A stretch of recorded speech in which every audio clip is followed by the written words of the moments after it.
అదేవిధంగా మత్స్యకారులకు ఆ భరోసా లేదు, ఎవరికి కూడా చెప్పుకోదగ్గ భరోసా లేదు.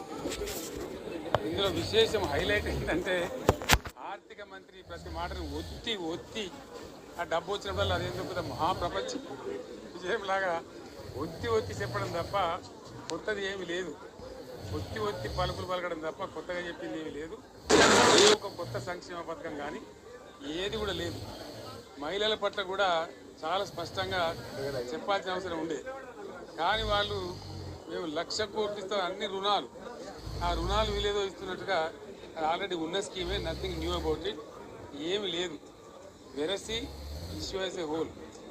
దురదృష్టం ఏంటంటే, వాళ్ళ బ్యాడ్ లక్ ఏంటంటే, మేము కూడా ప్రభుత్వం ఏర్పడిన తర్వాత కనీసం ఒక 6 మాసాల సమయం వాళ్ళకి ఇవ్వాలని మేము అనుకున్నాం. నేను కూడా శాసనసభకు దగ్గర రాలేదు, కానీ ఈరోజు